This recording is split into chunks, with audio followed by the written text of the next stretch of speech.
नमस्कार दोस्तों, मैं मनीष कुमार भोज आप सभी लोगों का अपने YouTube channel Uttarakhand online classes में हार्दिक स्वागत करता हूं। दोस्तों, मैं आज आपके सम्मुख से एक बहुत बड़ी खुशखबरी लेके हुए उपस्थित हुआ हूं।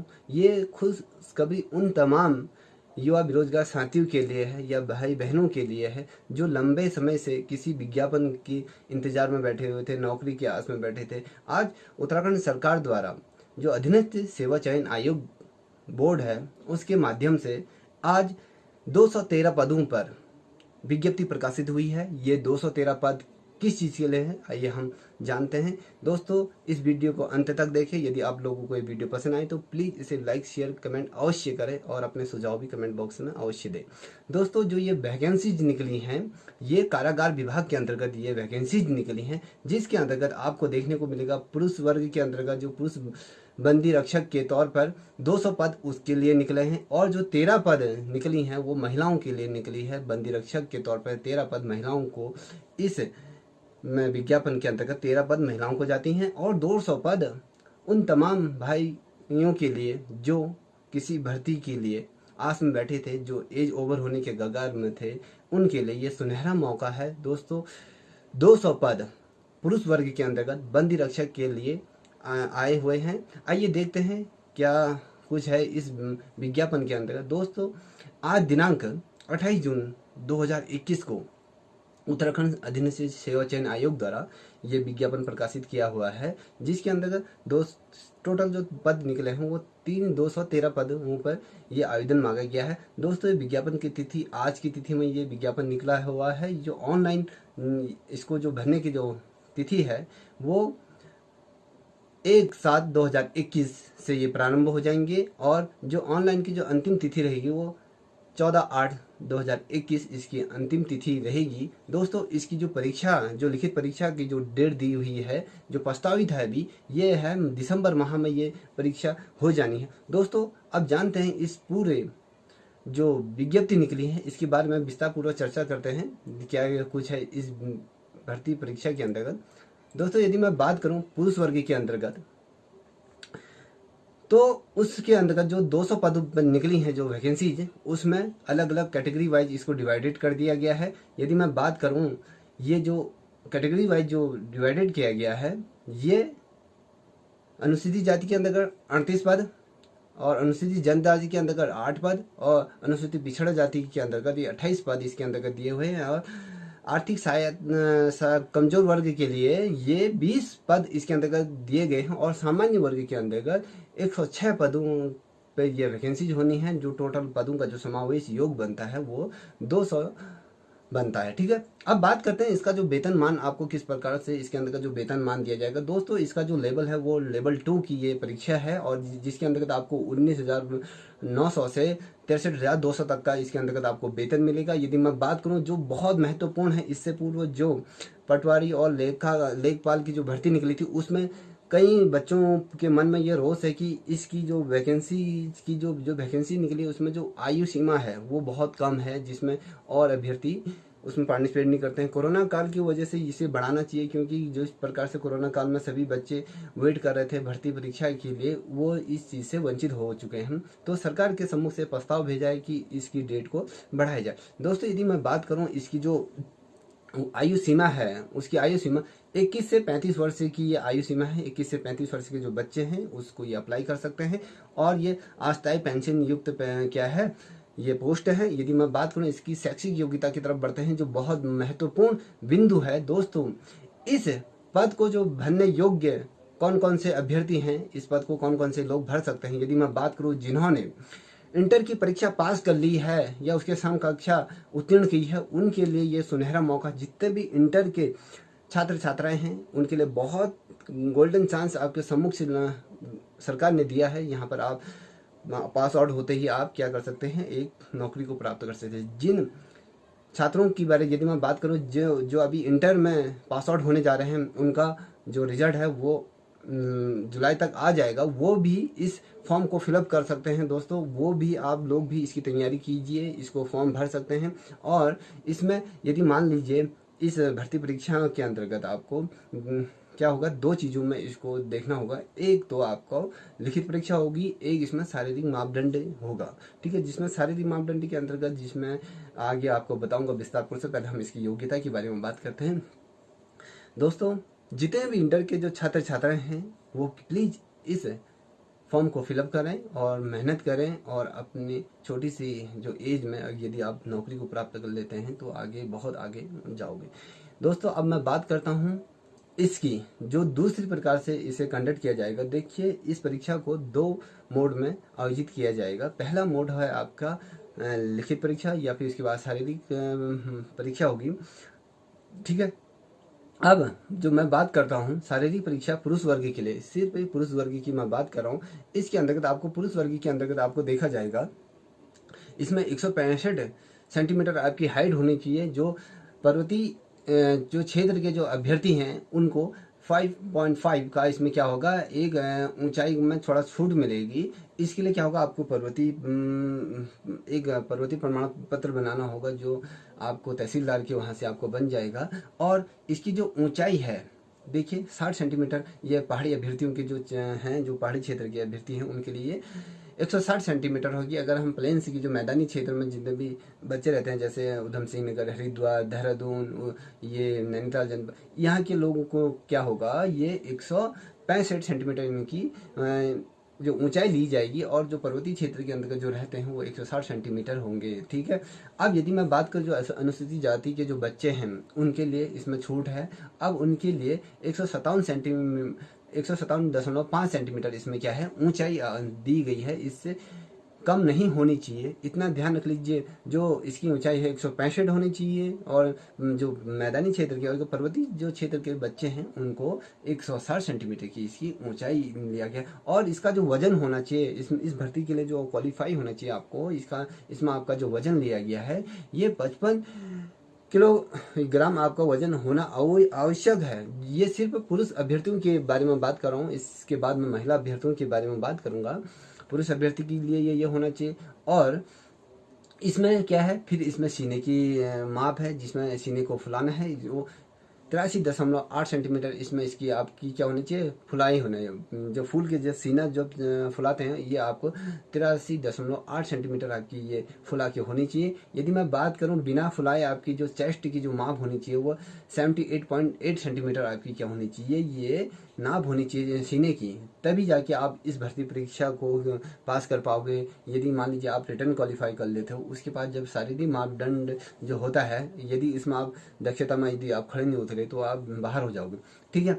अब इसमें क्या हो, आपकी जो दूरदृष्टि है ये भी बहुत ज़्यादा मायने रखती है, जिसमें 6.6 का क्या होना चाहिए, आपकी आंखों की वो होनी चाहिए। और जो यदि मैं बात करूँ जो आंखों की दृष्टि होनी चाहिए 6.6, जो बाएं आंख की और दाएं आंख की भी यही हो, इससे कम नहीं होनी चाहिए, दोनों आंखों की 6.6 होनी चाहिए। और बिना चश्मे के दाहिने हाथ से काम करने वाले अभ्यर्थियों के लिए, जो दाहिने हाथ से जो अभ्यर्थी काम करते हैं उनके लिए भी क्या है, ये 6.6 ये आपकी जो दृष्टिपटल होती है उसके ये होना चाहिए। और बाएं हाथ और दाएं हाथ दोनों के लिए एक जैसे हैं। और यदि मैं बात करूं जो इसके लिए क्या होना चाहिए, सपाट घुटने होने चाहिए और सपाट पैर होने चाहिए, ब्लॉक आपके पैरों के अंदर। जिस प्रकार से आर्मी में, यदि आप लोगों ने आर्मी में ट्राई किया है तो उसी प्रकार का सारा समावेश फिजिकल का पूरा स्ट्रक्चर यहाँ दे दिया गया है आपके।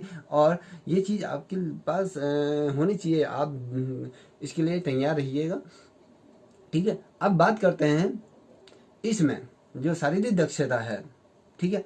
इसके अंतर्गत आपको जो लिखित परीक्षा होगी वो 100 नंबर की आपकी लिखित परीक्षा होगी दोस्तों। इसके अंदर जो अभ्यर्थियों के लिए जो न्यूनतम पास करना, जो इसको जो कुल न्यूनतम अंक जो इसके अंतर्गत लाने हैं वो 50 अंक आपको इसके अंतर्गत लाने होते हैं, ठीक है। जो ये शारीरिक दक्षता की बात कर रहा हूँ, इसके बाद जो फिजिकल जो रिटर्न होगा उसकी जो 100 नंबर का वस्तुनिष्ठ प्रश्न होंगे उसके बारे में बाद में चर्चा करेंगे। जो शारीरिक दक्षता की यदि मैं बात करूँ तो इसमें 100 नंबर का ये पूर्ण आपका शारीरिक दक्षता होगी, जिसके अंतर्गत अलग अलग कैटेगरी वाइज ये नंबर डिवाइडेड किए गए हैं। यदि मैं बात करूं आपको जो शारीरिक दक्षता में 100 का पूर्णांक होगा, जिसमें आपको क्या है 50 नंबर लाने तो अनिवार्य हैं। और किसी भी आइटम में 50% आपको कम अंक नहीं लाने। जैसे कि आप मान लीजिए उसमें क्या हो गया, क्रिकेट की जो बॉल होती है उसे थ्रो करना है, वो क्या होता है, अगर आपने 50 में जो इसका अधिकतम जो अंक है, जो 20 में से जो 20 अंक जो मिलेंगे आपको, 70 मीटर यदि आपने वो क्रिकेट की बॉल को थ्रो कर दिया तो आपको 70 मीटर यदि फेंक दिया तो आपको 20 नंबर मिल जाएंगे। अगर 65 मीटर आपने वो बॉल फेंक दी तो वो 16 नंबर मिलेंगे। और 60 मीटर यदि आपने फेंक दी तो उसमें आपको 14 मिलेंगे। और यदि 55 सेंटीमीटर आपने मीटर फेंक दी तो उसको आपको 12 नंबर मिलेंगे। यदि आपने 50 मीटर वो गेंद को फेंक दी तो उसमें आपको 10 नंबर ये आपको मिलेंगे। अब बात करते हैं, एक तो इसमें बॉल थ्रो है, उसके बाद लंबी कूद है, वो भी 20 अंक की होगी आपकी, 20 अंक की होगी। अब 20 में से 20 अंक आपको 10 कैसे मिलेंगे? यदि आपने जो लंबी कूद होती वो अगर 18 फीट कूद दिया तो आपको 20 नंबर दिए जाएंगे, 17 फीट कूद दिया तो 18, और उसके बाद 16 फीट वो कूद दिया तो 16, उसके बाद 15 फीट कूदा तो 14, उसके बाद 14 फीट कूदा तो आपको 12 नंबर मिलेंगे। यदि 13 फीट वो कूद दिया आपने तो 10 नंबर मिलेंगे। इसमें ये है कि अनिवार्य 10 नंबर से अगर नीचे आए आपके तो आपको डिस्क्वालीफाई हो जाओगे इसमें। इसके बाद आपके चिनअप होते हैं, जो चिनअप लगाते हैं जिसे हम बिम कहते हैं, वो क्या होता है, वो भी 20 पूर्णांक इसका 20 अंक का होगा। 20 में से आपको लाने हैं 20 या उसमें 10, 50% से तो नीचे नहीं लाने, पहले तो ये सोच लिए। इसमें क्या, जो अभ्यर्थी जब चिनअप करेंगे तो इसमें अभ्यर्थी अंडरवियर गारमेंट या ओवर ग्लिप जो भी चाहें वो कर सकते हैं, उसमें उन चीज़ों का यूज कर सकते हैं। अब बात करते हैं, आप यदि अपने सीने को ऊपर नीचे 10 बार छू देते तो उसमें आपको क्या 20 के 20 अंक मिल जाएंगे। यदि 9 बार छूते हो तो ऊपर नीचे जो चिनअप करते हैं 9 बार छूते हो तो उसमें 16 अंक मिलेंगे। 8 बार छूओगे तो उसमें 14 अंक मिलेंगे। 7 बार छूओगे तो 12 अंक मिलेंगे। यदि 5 बार छूते हो तो ये आपको 10 अंक मिलेंगे। ये 2 के सीरियल में आपको इसको डिवाइडेड किया गया है। अब बात करते हैं चौथे नंबर में। अब इसमें उठक बैठक आपने देखा, बैठक अप डाउन होते हैं, जिसमें इसमें दंड बैठक भी है। अब मैं बात करूं जो बैठक में है, इसमें है कि यदि 2 मिनट में आपने 100 उठक बैठक कर ली तो आपको 10 अंक दिए जाएंगे। ठीक है, इसमें ये बैठक को, इसमें उठक बैठक को अब 2 तरीके से मैं इसमें डिवाइडेड किया। एक तो बैठक है, एक दंड बैठक। दंड एवं बैठक के प्राप्तांक को मिला के जो अंक प्राप्त होंगे आपको वो दिए जाएंगे। ठीक है, अब बात करता हूँ जो बैठक की बात कर रहा हूँ, इसमें 50 अंक की दिए और 10 अंक के ये पूर्णांक होगा। और दंड बैठक में आपको इसमें क्या होगा, ये 10 नंबर का होगा। टोटल क्या हो गया, 20 नंबर का हो गया। इसमें जो है आपको 20 में जो अगर 2 मिनट में आपने 100 उठा बैठक कर ली तो आपको 10 नंबर मिल जाएंगे। 80 यदि 80 करोगे तो 2 मिनट में यदि 80 कर दिए तो आपको 8 नंबर में। 2 मिनट में 65 कर दिए तो आपको 6 अंक दिए जाएंगे। अगर 2 मिनट में आपने 50 उठा बैठक कर दिए तो आपको 4 नंबर मिलेंगे। ये तो हो गया आपका 10 नंबर का, ये बैठा दिया मैंने बैठक में। अब दंड बैठक के अंदर वो भी पूर्णांक 10 नंबर का है। अब इसमें क्या करें, यदि आपने 4 मिनट में 75 बार उठा बैठक कर दिया तो आपको 10 अंक दिए जाएंगे। और 4 मिनट में 50 कर दिए तो उसमें आपको 8। इसी प्रकार से यदि 35 कर दिए तो आपको 6, इसी प्रकार से 25 कर दिए तो उसमें आपको 4 अंक दिए जाएंगे। ये है आपका संपूर्ण समावेश। अब बात करते हैं इसके अंतर्गत दौड़ भी होनी है। 5वें जो नंबर का जो पूर्णांक है 20 नंबर का ये होगा। इसमें 3 किलोमीटर की आपकी दौड़ होगी। दोस्तों अभी से ही तैयारी कर लीजिए, दौड़ की प्रैक्टिस कीजिए दौड़ने की।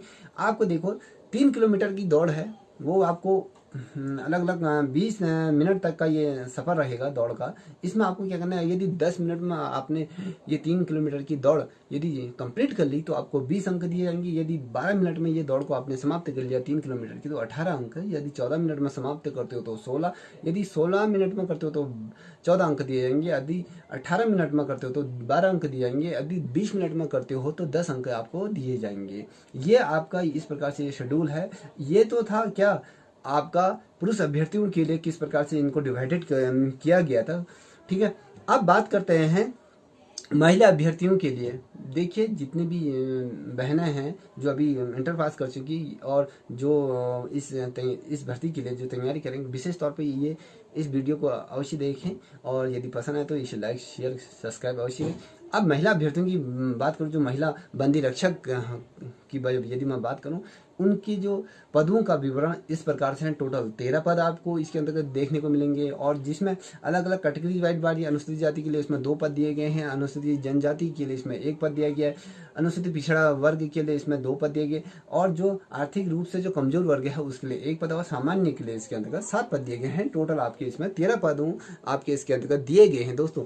अब बात करता हूँ वेतनमान भी सेम जो पुरुष वर्ग के लिए है वही महिला अभ्यर्थियों के लिए है, और इसमें जो आयु सीमा है 21 से 35 वर्ष इसमें भी है। देखिए पुरुष वर्ग को और महिला वर्ग के लिए दोनों के लिए सेम इसमें रखा गया है कंडीशन। अब जो अभी इसकी योग्यता की बात करूँ तो योग्यता भी आपकी क्या होनी चाहिए, इंटर पास इसके अंतर्गत होनी चाहिए। इसके बाद आप MA हो या BEd हो कुछ भी हो, मगर आपकी इंटर पास होना चाहिए इसके लिए, ठीक है।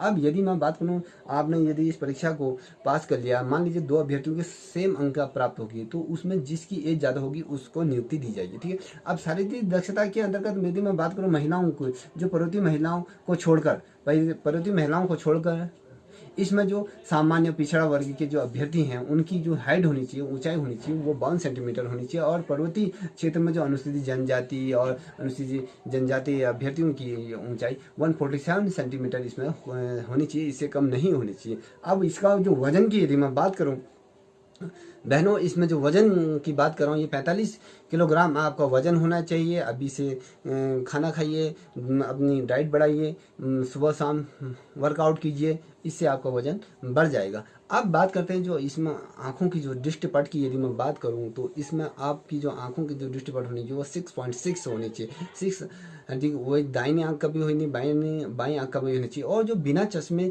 के जो दाहिने हाथ के जो अभ्यर्थी हैं उनकी जो दाईं और आँख की जो दृष्टिपटल की जो क्षमता होनी चाहिए या वो होनी चाहिए 6.6 से ही इसका होना चाहिए, ठीक है। 6/6 इसका होना चाहिए। और इसमें भी आप लोगों की जो आर्मी में यदि किसी महिला अभ्यर्थियों ने यदि पार्टिसिपेट किया होगा तो कभी, तो उसमें आपने देखा होगा कि आप जो पुरुष वर्ग के होते हैं, जैसे आपके घुटने पूरे होने चाहिए, सपाट नहीं होने चाहिए, मिलने नहीं चाहिए, एल्बो नहीं मिलने चाहिए, वेरिकोस वेन होना चाहिए, हकलाना नहीं चलना चाहिए, विकलांगता इसके अंदर नहीं होती, शरीर से कहीं अन्य प्रकार से विकसित नहीं होना चाहिए, अविकसित नहीं होना चाहिए। और क्या बोलते हैं, आप सही तरीके से जो एक आर्मी के लिए मांगते हैं, पुलिस वर्ग के लिए मांगते हैं, उस प्रकार की आपकी फिजिकल होनी चाहिए। दोस्तों ये महिला अभ्यर्थियों के लिए थे।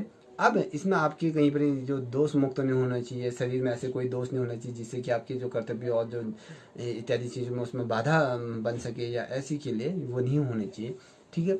अब यदि मैं बात करूं जो महिला अभ्यर्थी के हैं, जो भर्ती हेतु आवेदन करने वाली जो महिलाएं हैं वो पहले अपने नामजोब वाली निम्नावली को जो निम्नावली जो 15A है उसमें दिए गए जो विकल्पों के अनुसार अपनी नाप जो अहिताएँ जो उसमें दिए गए हैं उसके अनुसार उसमें पार्टिसिपेट करें। और यदि आप लोग इस विज्ञापन को दे रहे हैं तो पहले इस भरने से पूरे इस विज्ञप्ति को अच्छी तरीके से पढ़ लें कि क्या क्या चीज़ें। ये नहीं होनी चाहिए कि आपने जब इस विज्ञप्ति को पढ़ लिया उसमें फिर फॉर्म भरते इसमें काफ़ी खामियां हो जाती जिसकी वजह से आपका फॉर्म रद्द हो सकता है। ऐसी आपके साथ ऐसी परिस्थितियां उत्पन्न नहीं होनी चाहिए, इसलिए इसे सही तरीके से इस फॉर्म को फिलअप कीजिएगा।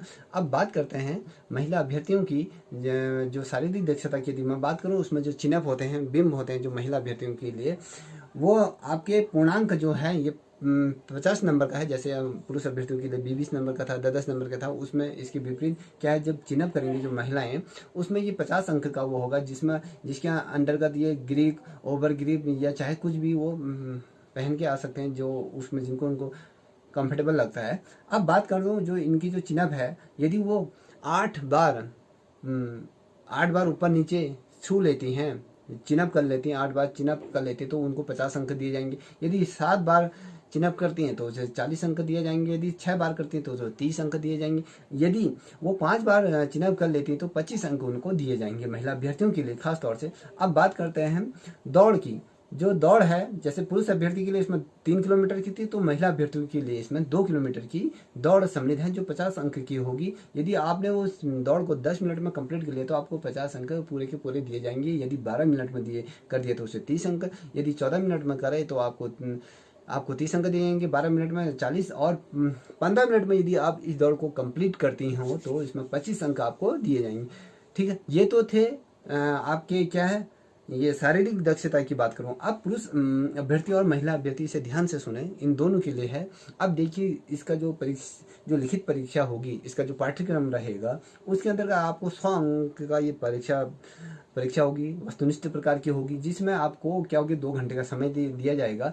इसमें जो आपका जो पाठ्यक्रम दिया जाएगा, इसके आधार पर आप तैयारी कीजिएगा, जो कि सामान्य हिंदी, सामान्य ज्ञान, सामान्य अध्ययन से संबंधित आधारित प्रश्न आएंगे और उत्तराखंड से भी इससे थोड़ा सा रिलेटेड जो क्वेश्चन आएंगे। ठीक है, अब बात करते हैं लिखित प्रतियोगी परीक्षा की। यदि मैं बात करूं, इसमें सामान्य और ओबीसी की जो श्रेणियों के जो अभ्यर्थी हैं, उनको 45% इसमें अंक लाना अनिवार्य है। और यदि मैं बात करूं अनुसूचित जनजाति या अनुसूचित जाति की जो महिलाएं हैं, और उनके लिए 35 अंक का प्रावधान इसके अंदर किया। वो 35 अंक यदि लाती हैं, 35% यदि अंक लाती हैं, तो अब जाके उनका सिलेक्शन होगा। और जो सामान्य ओबीसी वाले जो महिलाएं हैं, वो 45% यदि अंक लाती हैं, तो उनका सिलेक्शन यहाँ पर माने जाएंगे। और अन्यथा वो लिखित परीक्षा से क्या होंगे, अनहित माने जाएंगे, उनको बाहर कर दिया जाएगा यदि वो इस प्रकार से इन प्रश्नों को नहीं क्वालिफाई करती हैं। तो यदि मैं बात करूं दोस्तों, इसमें जो लिखित परीक्षा का जो प्रश्न पत्र का जो मूल्यांकन कैसे होगा, इसमें आपको क्या होगा, जो 1 नंबर का जो प्रश्न हो उसमें ऋणात्मक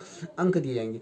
एक प्रश्न के यदि आपने 4 प्रश्न गलत कर दिए तो उसमें आपका 1 नंबर कट जाएगा। ठीक है, इस प्रकार से इसमें ऋणात्मक होगा, 1/4 इसका क्या होगा, ऋणात्मक तौर पे ये होगा। ठीक है, अब इस प्रकार से ये पूरा प्रश्न पत्र तैयार किया जाएगा। ठीक है, अब बात करते हैं दोस्तों, जो मैंने ये आपको संपूर्ण रूप से बताया, इससे पूर्व मुझे ये चीज़ बतानी चाहिए थी, मैं बता नहीं पाया, सॉरी दोस्तों।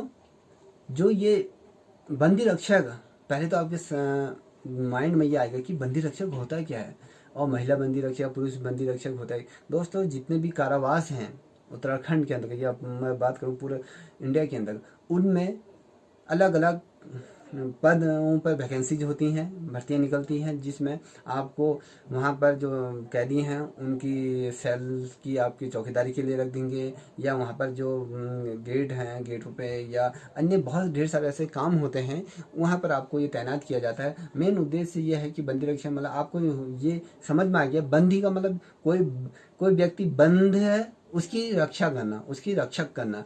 यह है कि जो अपराधी होते हैं, या जितने भी कोई क्राइम किया जाता है, या किसी फ्रॉड केस में पकड़े जाते हैं, तो वो उनको क्या होता है, उनको सुधार गृह में रखा जाता है, या बंदी जो बच्चों को सुधार करने के लिए रखा जाता है, या वहाँ पर रखा जाता है। तो उनकी क्या होती है, वहाँ पर आपको इनको क्या करना होता है, देखभाल करनी होती है, उनकी रक्षा, या उनकी जो सेल होती है उनकी देखभाल करनी होती है। यही चीज़ होता है जिस प्रकार से पुलिस का है, पुलिस के ही एक छोटा स्वरूप इसमें देखने को मिलता है, क्योंकि यहाँ पर दायित्वों का निर्वाह ज़्यादा क्या है, महत्वपूर्ण हो जाता है। ठीक है दोस्तों, ये जो श्रृंखला मैं आपके सम्मुख से लाया था, ये जो विज्ञापन प्रकाशित हुआ था बंदी रक्षक का, जिसके अंतर्गत 213 पदों पर जो वैकेंसी निकलनी थी, ये मैं आपके सम्मुख से रखा। दोस्तों, यदि आप लोगों को ये वीडियो पसंद आए तो प्लीज़ इसे लाइक, शेयर, कमेंट अवश्य करें। आज के लिए इतना ही। जय हिंद, जय भारत।